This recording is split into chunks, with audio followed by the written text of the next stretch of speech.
விவசாயம் பண்ணா மட்டும்தான் இங்க தொழிற்சாலைகள் இயங்க முடியும். அதான் உண்மை. என்ன சொல்ல மண்ணு படும் மத்தவங்க கண்ணு படும் அந்த கதை இப்ப உள்ள சந்ததிங்க கேட்க வேணும்.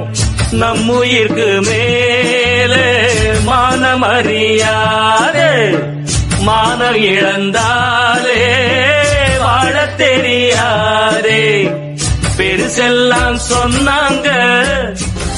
ஒரு நாள் விவசாயியா இருந்து பாருங்க. படைக்கிறவன் மட்டும் கடவுள் இல்ல, பயிரிடுறவனும் கடவுள் தான். நம்மலாம் விவசாயின்னு காலரை தூக்கி விட்டு தெரியணும். ராத்திரி வீட்டுக்கு போனா சாப்பாடு தான் சாப்பிடணும். அதனால விவசாயிகளை என்னைக்குமே விட்டு கொடுக்காம நம்மளுடைய வேர்களை ஆழமா வச்சுட்டு நம்ம வளருவோம். நீங்க இன்ஜினியரிங் படிங்க, டாக்டருக்கு படிங்க, வக்கீலுக்கு படிங்க, ஏன் அரசியல் கூட பண்ணுங்க. ஆனா விவசாயமும் பண்ணுங்க. என்னை பொறுத்த வரைக்கும் அடுத்த தலைமுறையில எத்தனை பேர் விவசாயம் பண்ண போறோங்கிறதா முக்கியம்.